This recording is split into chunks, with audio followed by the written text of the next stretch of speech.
everyone, welcome back to my channel. If you're new here, hi, my name's Claire and this is Yoli.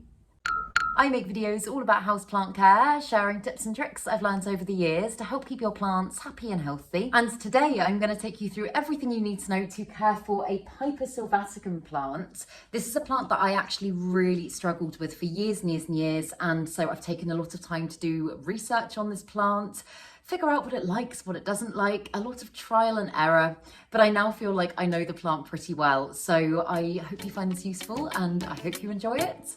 Let's get into it.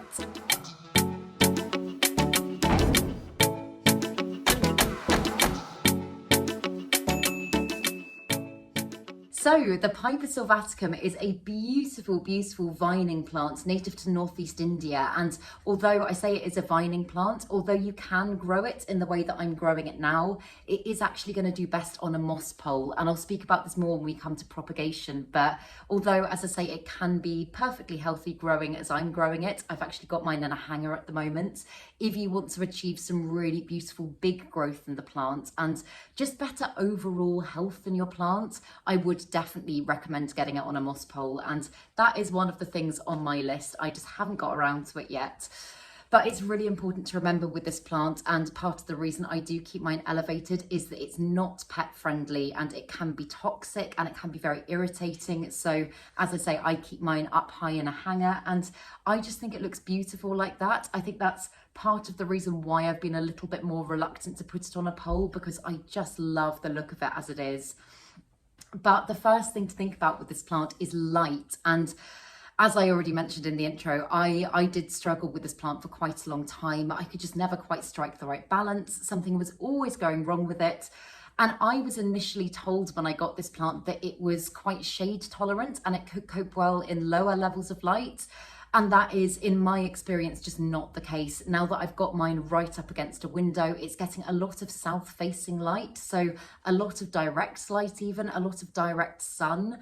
It's doing so well. So although its foliage does look very kind of I think it looks quite sensitive, and especially if you feel it, it's quite thin. It almost looks like the type of plant that might be quite susceptible to burning. In my experience, I haven't had an issue with that at all. Obviously, coming into the summer months, I will just be monitoring this plant, and if I do see any signs of damage or sun damage, bleaching, anything like that, I will move it back a little bit.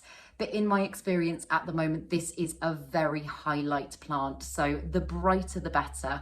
And one thing that you'll probably notice is that this plant does chase the light very, very quickly. Like, I've just had mine facing in one direction, and as you can see, it's got pretty much no growth on this side whatsoever. And to be honest, that doesn't really bother me. I'm quite happy with the plants just having kind of one side of growth. But if you do want to achieve kind of beautiful 360 growth, then I would just recommend rotating it every few weeks or so that it could absorb equal amounts of light from all angles and it's not just going to kind of be off to one side. And also on the note of light as well, it's really important for all of your house plants, but I just, this one, because it's a little bit more like finicky, it's got a lot of foliage, it is very important to make sure you're keeping its leaves clean, because if they're covered with dust or dirt, things that build up naturally in a home environment, it's not going to be able to absorb all of the light that you're giving it. So that means that if you put your plant in a spot that's got pretty much ideal lighting, if you're not keeping the foliage clean, then it's pretty much like keeping it in a low light spot. It's just not going to be able to get everything that it should be. So I just use microfiber gloves and just kind of go over all the leaves. I use it as an opportunity to pest check as well, because touch wood, I actually haven't suffered with pests for this plant, but I have heard that's very, very susceptible to thrips and spider mites. So it's always just a really good opportunity to check, make sure everything's looking as it should be.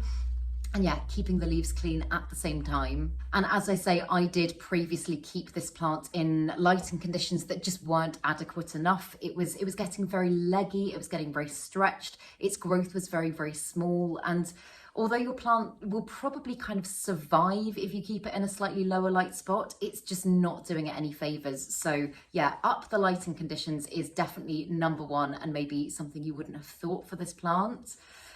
But when it comes to water, again, I don't know why. I know you can't always tell a lot about a plant just from looking at it, but I thought that this plant would not be one that required that much water. I don't know why I thought that, but this one is almost like a calathea with its watering needs. It's very good at telling you when it needs a drink, because almost overnight it will just completely flop over. Its leaves will curl, but for that reason, I watered this plant, yeah, I would say about on par with my calatheas. I water it more than the majority of the plants in my collection. And obviously you do just have to be aware about overwatering as well. Overwatering and root rot are one of the biggest killers in houseplants. But with this one, I tend to let the soil dry out about that much, and I just stick my finger down to the soil and feel. Like, at the moment, I can feel like there is a little bit of moisture in the soil. And if you look at my finger, you can see there's a little bit, but I would say in the next couple of days, it is probably going to be ready for a drink. And I say this with pretty much all of my houseplants that I talk about as well, but underwatering on the whole is always better than overwatering. The only reason that I always bang on about that so much is that it does tend to be a lot easier to revive a plant that's been underwatered as opposed to overwatered, because as I've already said, overwatering can lead to lots of issues such as root rot and fungal issues. But this one, I mean, I'm very kind of tentative with my watering, and I do probably teeter slightly on the underwatering side, but this is one that at times I've watered twice a week, which for a lot of the plants in my home environment, I don't need to do. But it is also, on that note, very important to remember that everybody's home environments are going to be different. Like, you should never schedule your watering or say like, right, okay, once a week I'll do that one, once every couple of weeks I'll do that one. Monitoring the soil is the best way to make sure that you don't get it wrong. And so, yeah, as I say, for me, letting just the top couple of inches dry out has been the best way forward, and it has kept this plant happy. And then when it comes to fertilizing, so if you've watched my videos for a while, you'll know that my opinions on fertilizing have changed a lot over the years, and I've kind of tried lots of different fertilizers. I've played about with different balances for different plants.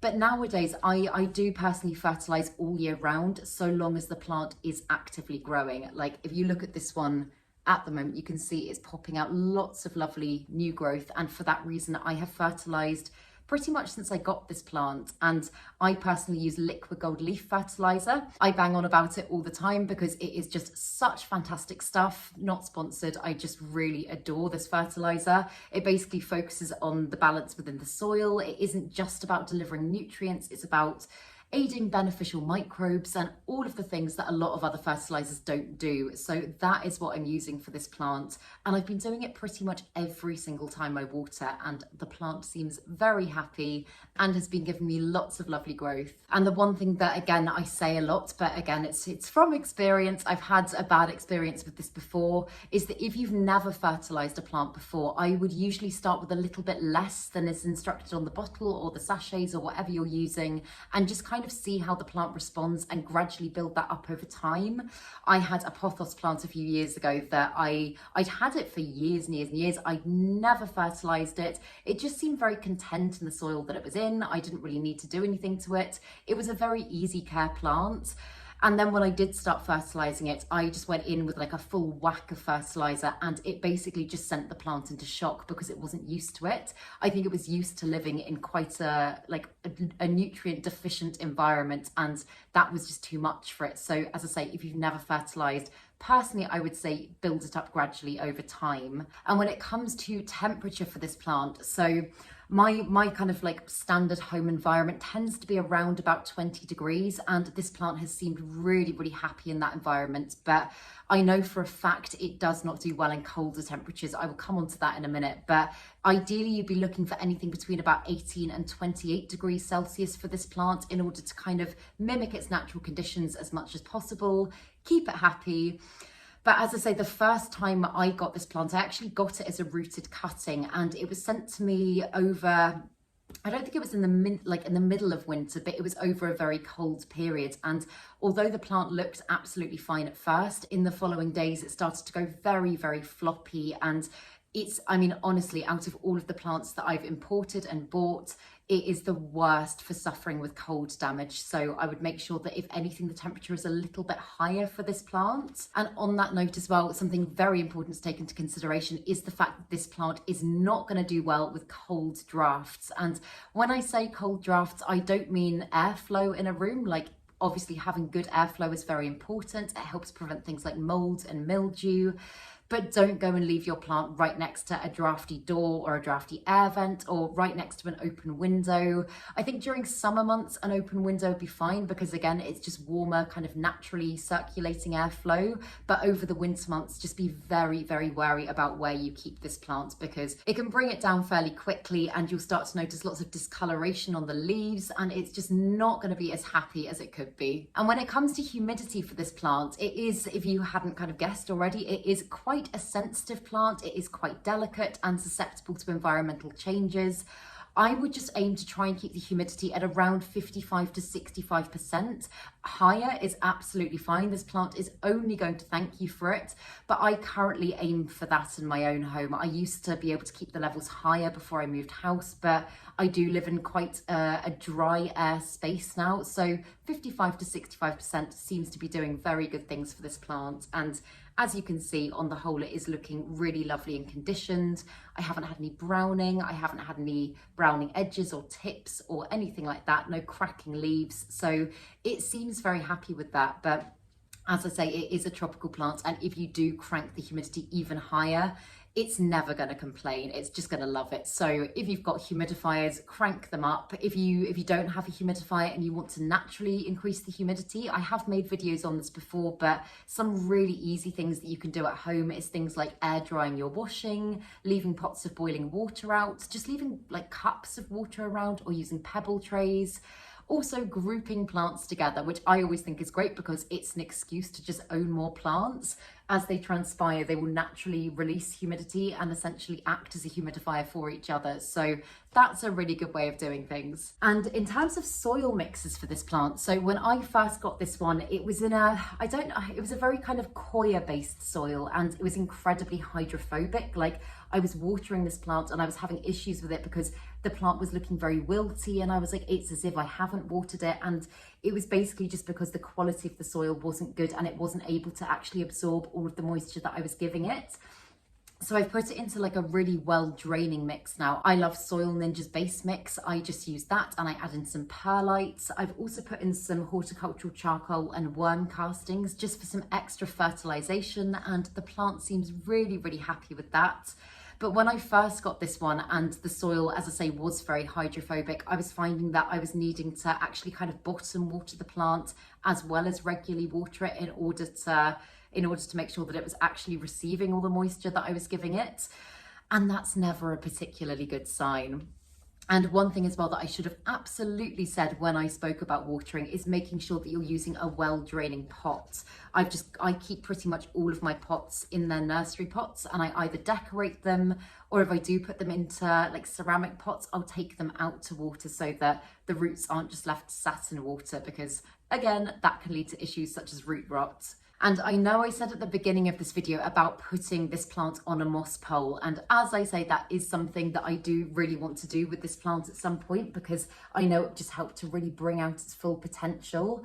But one thing that I have struggled with is propagating this plant. When you look at it, you'd almost think that it would be very easy to propagate because it's got really good aerial roots. You'd think that you just stick it in some water and it would be fine. And I know some people have had a lot of luck propagating in water. I would say I'm fairly experienced with water propagation. I've been doing it for years. It's fairly straightforward. And I just, for some reason, I cannot strike the right balance with propagating in water for this plant. It just doesn't work for me. And the only way that I've found so far that works is propagating in moss. And I do my propagations in my cabinet. I've got a couple of cabinets just because they've got really high humidity, really good heat, really good light, pretty much ideal conditions for propagation. And that's how I've had the most success so far. But if you want to kind of make sure that you are going to be successful, what I would suggest doing is when you put your plant on the moss pole, obviously make sure you keep your moss pole really, really hydrated. As it starts to form its own root system within the moss pole, then you're essentially going to have roots there already, and you can just chop a section of the plant, pot it straight up. If you need to extend the propagation process, I personally would carry on in moss. I know, again, some people do things like leca and perlite, but that would be what I would recommend, because I have tried propagating this plant so many times, and that is the only way that I've personally had success with it. But yeah, I think just to kind of summarize, really highlight, obviously just monitor it, make sure it's not going to burn, allow just the top few inches of soil to dry out before watering, never let it go bone dry. I personally fertilise every time I water. Just be wary of colder temperatures for this plant, colder drafts, around 18 to 28 degrees. And yeah, I think that's pretty much the gist of it. But if any of you have got any questions about anything, then do drop me a comment down below and I will do my best to help and cover it in a video at some point. But if you did enjoy this video and you did find it useful, please make sure to give it a thumbs up, subscribe to my channel, have a lovely day, and I will see you in the next video.